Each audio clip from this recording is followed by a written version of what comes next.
black people cracked out, paranoid.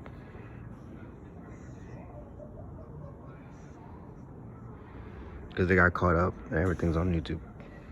They're trying so hard.